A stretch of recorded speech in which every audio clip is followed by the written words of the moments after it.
नमस्कार, state live में आप सभी का स्वागत है। मैं हूं आपके साथ सपना। शुरुआत करते हैं बुलेटिन की। बात करेंगे बिहार की। मुख्यमंत्री नीतीश कुमार ने पटना के पुनपुन में 1159 करोड़ 84 लाख रुपए की 17 योजनाओं का शिलान्यास, कार्यारंभ और लोकार्पण किया। इनमें पालीगंज में पुनपुन नदी और आरसीसी पुल, उलार सूर्य मंदिर में पर्यटकीय सुविधाओं का विकास और विद्युत शक्ति उपकेंद्रों की स्थापना शामिल है। मुख्यमंत्री ने पेंशनधारी लाभुकों, जीविका दीदियों और अन्य लाभुकों के साथ संवाद भी किया। उन्होंने कहा कि सरकार सभी की मदद करेगी और उन्हें बुलंदी के साथ रहने के लिए प्रोत्साहित भी किया।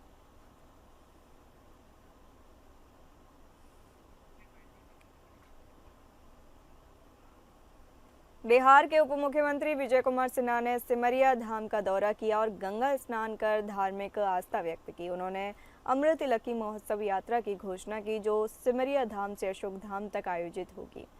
इस यात्रा के दौरान महारुद्राभिषेक, महाआरती और सांस्कृतिक कार्यक्रम होंगे, जिसमें प्रसिद्ध भोजपुरी गायक मनोज तिवारी भी प्रस्तुति देंगे। ये आयोजन मिथिला, मगध और अंग की सांस्कृतिक धरा को जोड़ते हुए युवाओं को अपनी विरासत में परिचित कराएगा। विजय सिन्हा ने विपक्ष पर निशाना साधते हुए कहा कि बिहारियों की तुलना बीडी से करना विपक्ष की संकीर्ण सोच को दर्शाता है। लालू प्रसाद यादव के बयान पर प्रतिक्रिया देते हुए सिन्हा ने कहा कि जो लोग बिहारियों का अपमान करते हैं और राज्य की प्रगति में बाधा डालते हैं, उन्हें जनता जवाब देगी। उन्होंने कहा कि प्रधानमंत्री नरेंद्र मोदी और मुख्यमंत्री नीतीश कुमार के नेतृत्व में बिहार विकास के अमृतकाल की ओर बढ़ रहा है।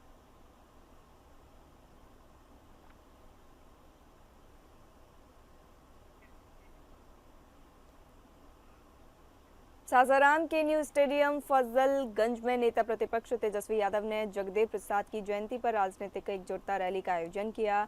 इस कार्यक्रम को संबोधित करते हुए तेजस्वी यादव ने वर्तमान सरकार को खटारा सरकार की संज्ञा दी और कहा कि यह सरकार अपनी उम्र पूरी कर चुकी है। उन्होंने नीतीश कुमार पर व्यक्तिगत हमला करते हुए कहा कि नीतीश जी पर उम्र हावी हो गई है, अब यह बिहार चलाने के लायक नहीं है और भाजपा के अमित शाह ने पहले ही यह क्लियर कर दिया है कि अब नीतीश कुमार को मुख्यमंत्री नहीं बनाया जाएगा। उन्होंने यह भी कहा कि नीतीश कुमार पूरी तरह से दलदल में फंस गए हैं, भाजपा वाला उनसे चुन चुन कर बदला लेगी।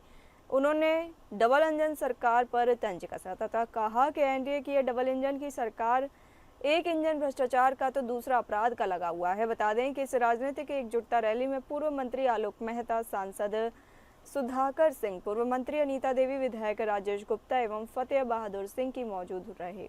सासाराम के राजद के नेता शिवशंकर कुशवाहा की अध्यक्षता में यह कार्यक्रम आयोजित किया गया। खटारा सरकार है, 20 साल हो ना गया।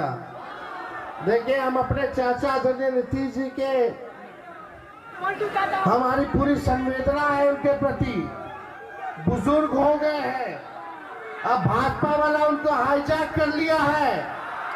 उनकी स्थिति ठीक नहीं है क्योंकि उम्र हावी है। हमें पूरी उनके प्रति संवेदना है, लेकिन अब बिहार चलाने के योग्य नीतीश कुमार जी नहीं रह गए। इसलिए आप सब लोगों से कहना चाहते, यह चुनाव तक भाजपा वाला अमित शाह बोला कि चुनाव तक नीतीश कुमार जी नेतृत्व करेंगे, चुनाव के बाद तय होगा कि मुख्यमंत्री कौन होगा। ये लोग समझ नहीं रहे। जिस स्थिति में नीतीश जी अपने आप को फंसा लिए हैं दलदल में, अब दलदल से ये निकल नहीं पाएंगे। भाजपा वाला लोग चुन चुन करके उनसे बदला लेने का काम करेगा।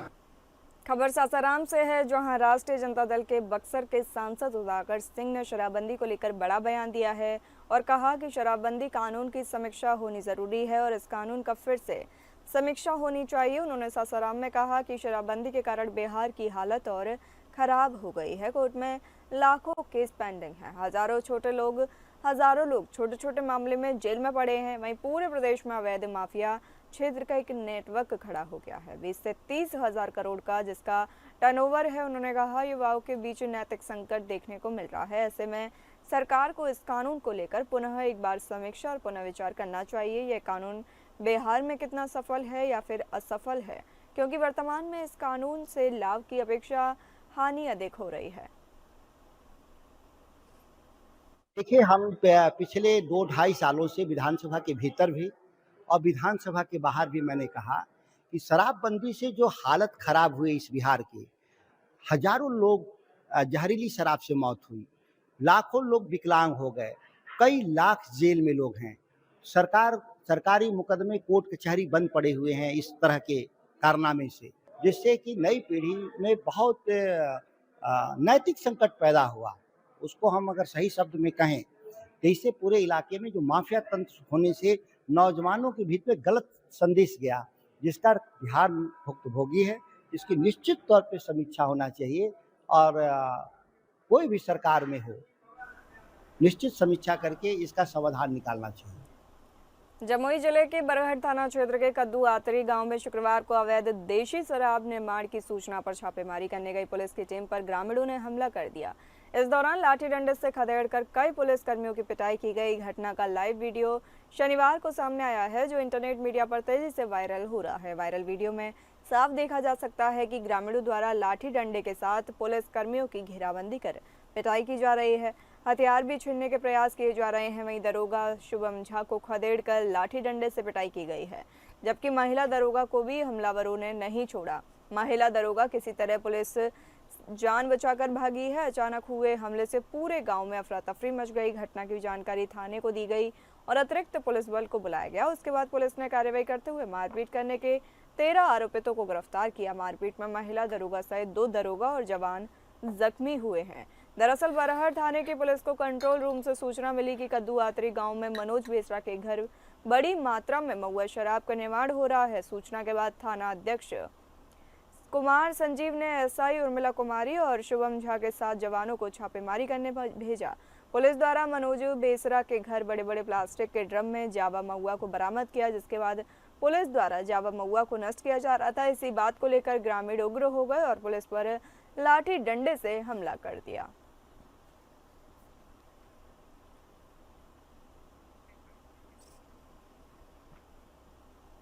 शुक्रवार को बिहार के शिक्षकों ने सरकार के खिलाफ प्रदर्शन किया। उन्होंने पुरानी पेंशन योजना की बहाली और वेतन व पदोन्नति में सुधार की मांग की। शिक्षकों का कहना है कि सरकार उनकी मांगों को नजरअंदाज कर रही है, जिससे शिक्षा व्यवस्था पर नकारात्मक प्रभाव पड़ रहा है। उन्होंने चेतावनी दी है कि जब तक उनकी समस्याओं का समाधान नहीं होगा, आंदोलन तेज हो सकता है।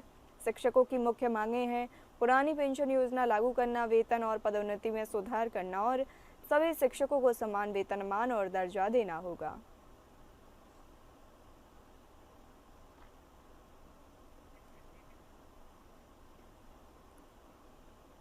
नवादा सांसद विवेक ठाकुर ने डेढ़गांव और गारो बेघरा हॉल्ट पर गया किऊल मेमो और झाझा गया मेमो ट्रेनों के ठहराव का शुभारंभ किया। उन्होंने कहा कि यह ठहराव क्षेत्र के हजारों यात्रियों के लिए बड़ी सुविधा लेकर आया है और स्थानीय कनेक्टिविटी को मजबूत करेगा। विवेक ठाकुर ने सौगात के लिए प्रधानमंत्री नरेंद्र मोदी और रेल मंत्री अश्विनी वैष्णव का आभार जताया।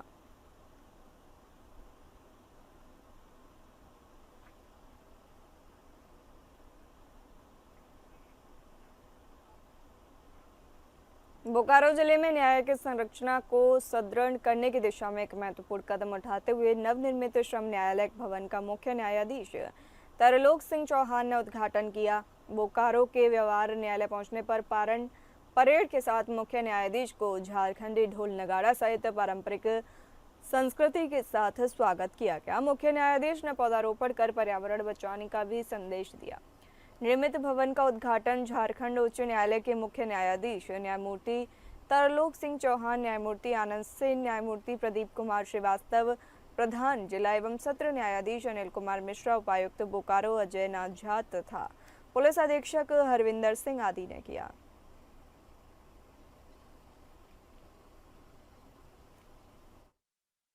A person who is a leader himself, who knows how to lead and how to take everyone by his side. He leads by example. Just now, just before coming to this place, we had seen how he has led. By the first person, becoming the first person in the blood donation camp to himself donate blood. Yes. This is an example of a leader who not only lives by his examples, but actually inspires others. So far as Bokaro is concerned, it is nothing new to me also, and it gives me pleasure to come back to this place. सदर अस्पताल रांची के gate पर जाम में फंसने के कारण प्रसूता को ला रही एम्बुलेंस को स्वतः संज्ञान से दर्ज पीआईएल पर झारखंड हाईकोर्ट ने एक बड़ा फैसला सुनाते हुए ट्रैफिक पुलिस और सिविल सर्जन को सख्त हिदायत दी है। इस मामले की सुनवाई करते हुए खंडपीठ ने यह निर्देश दिया कि सदर अस्पताल के बाहर या फिर अंदर भविष्य में कहीं भी एम्बुलेंस फंसी तो उसके लिए ट्रैफिक एसपी और सिविल सर्जन ही जिम्मेवार होंगे। जानकारी के अनुसार चीफ जस्टिस तरलोक सिंह चौहान और जस्टिस राजेश शंकर की खंडपीठ ने इस मामले पर सुनवाई के वक्त अपने फैसले में ये भी कहा कि भारतीय संविधान के अनुच्छेद 21 में ये प्रावधान है कि किसी भी व्यक्ति को विधि द्वारा स्थापित प्रक्रिया के अलावा उसके जीवन या व्यक्तिगत स्वतंत्रता के अधिकार से वंचित नहीं किया जाएगा, जिसमें स्वास्थ्य और चिकित्सा सहायता का अधिकार भी शामिल है। खंडपीठ ने सख्ती दिखाते हुए आगे कहा कि राज्य का संवैधानिक दायित्व है कि वो लोगों के जीवन की रक्षा के लिए उन्हें चिकित्सा सुविधाओं तक बाधा मुक्त पहुंच प्रदान करे। कोर्ट ने यह भी कहा कि इस मामले से जुड़ी रिपोर्ट और अभिलेखों में उपलब्ध सामग्री से पता चलता है कि सदर अस्पताल रांची में मरीजों को मुफ्त पहुंच में कठिनाई का सामना करना पड़ रहा है और इस प्रकार वो समय पर चिकित्सा उपचार नहीं करा पा रहे हैं, जिसके बाद मामले की गंभीरता को समझते हुए खंडपीठ ने अपने आदेश में कहा कि अपने अपने शपथ पत्र में पुलिस और अस्पताल प्रशासन ने एक दूसरे पर दोषारोपण करने और अपनी अपनी जिम्मेवारियों से पल्ला झाड़ने की कोशिश की है।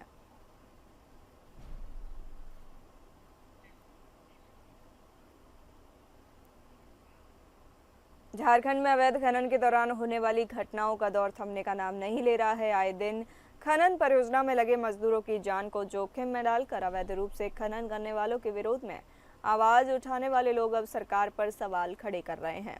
ऐसी ही एक बड़ी घटना बीते कल धनबाद जिले में बीसीसीएल के कतरास एरिया के कांटा पहाड़ी में भू धसान से फिर सामने आई है, जिसमें कई लोगों ने अपनी जान गंवा दी।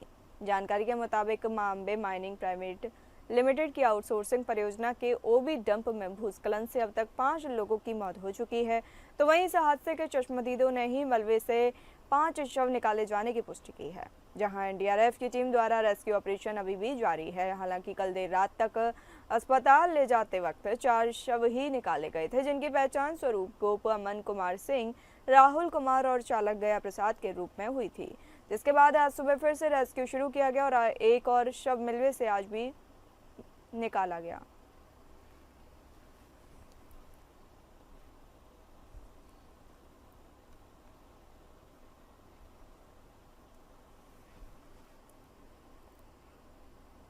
रांची समेत पूरे झारखंड में हर वर्ष दुर्गा पूजा महोत्सव के भव्य आयोजन को लेकर 1 महीने पहले से ही तैयारियां शुरू कर दी जाती हैं, जिसे लेकर इस वर्ष विशाल आयोजन की तैयारियां पूरे शहर में जोर शोर से की जा रही हैं, तो वहीं जिला प्रशासन भी इसे लेकर अपनी ओर से मुस्तैद रहने की तैयारी में जुट गया है। इसी कड़ी में रांची के उपायुक्त सह जिला दंडाधिकारी मंजुनाथ भजंत्री की अध्यक्षता में बीते कल समाहरणालय के कक्ष में आगामी दुर्गा पूजा महोत्सव के दौरान की विधि व्यवस्था, साफ सफाई, बिजली आपूर्ति, ट्रैफिक मैनेजमेंट और पंडालों में सुरक्षा को लेकर जिले के वरिष्ठ पदाधिकारियों के साथ एक महत्वपूर्ण बैठक आयोजित की गई। इस दौरान उन्होंने कई अहम दिशा निर्देश जारी करते हुए पूजा का आयोजन सुचारू, सुरक्षित और व्यवस्थित ढंग से संपन्न हो, इस पर विचार रखा।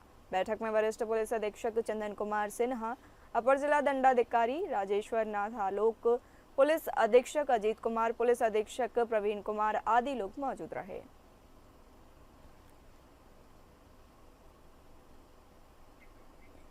बात करेंगे छत्तीसगढ़ की। रायगढ़ में छत्तीसगढ़ के मुख्यमंत्री विष्णुदेव साय आज एक दिन के दौरे पर पहुंचे। उन्होंने खरसिया विधानसभा में पूर्व प्रधानमंत्री अटल बिहारी वाजपेयी की प्रतिमा का अनावरण किया और एक सभा को संबोधित किया। इसके अलावा मुख्यमंत्री ने खरसिया रेलवे ओवरब्रिज का शिलान्यास भी किया। मुख्यमंत्री के कार्यक्रम के दौरान कांग्रेस कार्यकर्ताओं ने खाद की समस्या को लेकर विरोध जताया। उन्होंने खरसिया विधानसभा क्षेत्र में मुख्यमंत्री के आने से पहले विरोध जताया। पुलिस ने कांग्रेस कार्यकर्ताओं को गिरफ्तार कर लगभग 5 से 6 घंटे तक थाने में रखा। इसके बावजूद मुख्यमंत्री का कार्यक्रम बिना रुके चलता रहा। ओवरब्रिज का निर्माण कांग्रेस विधायक उमेश पटेल की मांग थी और उनकी मेहनत से इसे मंजूरी मिली थी, लेकिन भाजपा इसे अपने नाम करने की कोशिश कर रही है। इस वजह से कांग्रेस के वर्तमान विधायक कार्यक्रम में नजर नहीं आए। इस स्थिति से यह साफ हो रहा है कि छत्तीसगढ़ में भी मोदी सरकार का प्रभाव है, जहां कांग्रेस के नेताओं की उपेक्षा हो रही है।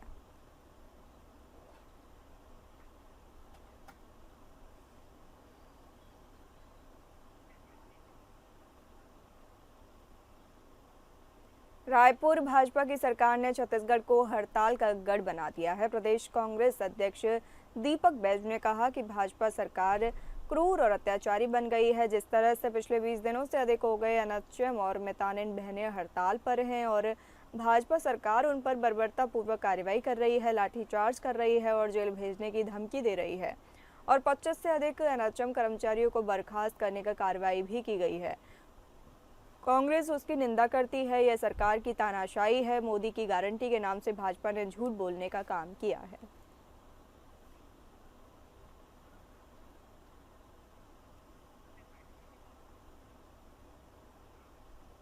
रायगढ़ में मुख्यमंत्री विष्णुदेव साय के पोस्टर पर कांग्रेस नेता तुकाराम चंद्रवंशी द्वारा गोबर थोपने की घटना ने तूल पकड़ लिया है। इस घटना को लेकर सर्व आदिवासी समाज ने कड़ी आपत्ति जताई है और कांग्रेस नेता के खिलाफ सख्त कार्रवाई की मांग की है। बताया जा रहा है कि सोमवार की रात घायल गौवंश के इलाज के लिए डॉक्टर द्वारा फोन रिसीव न करने पर नाराज होकर कांग्रेस नेता तुकाराम चंद्रवंशी ने मुख्यमंत्री के पोस्टर पर गोबर थोप दिया, जिसका वीडियो सोशल मीडिया पर वायरल हो गया।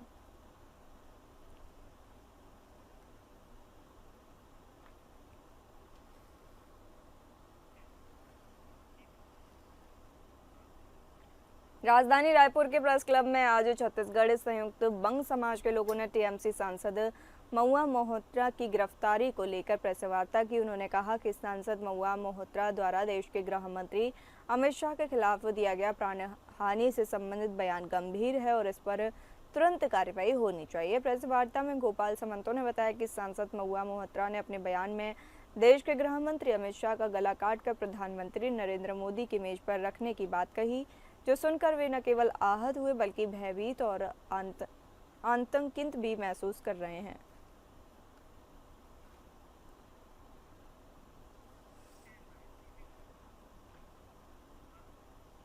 शिक्षक दिवस के अवसर पर जिला मुख्यालय बेमेतरा स्थित कृषि उपज मंडी परिसर में भव्य सम्मान समारोह का आयोजन किया गया।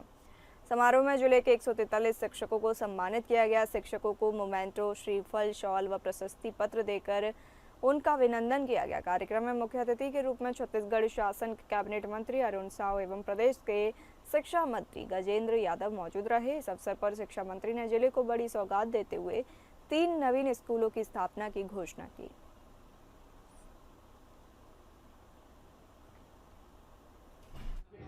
लगातार 40वें वर्ष बेमेतरा में जिला शिक्षक सम्मान समारोह समिति के द्वारा सेवानिवृत्त शिक्षकों का, प्रतिभावान विद्यार्थियों का सम्मान किया जाता रहा है।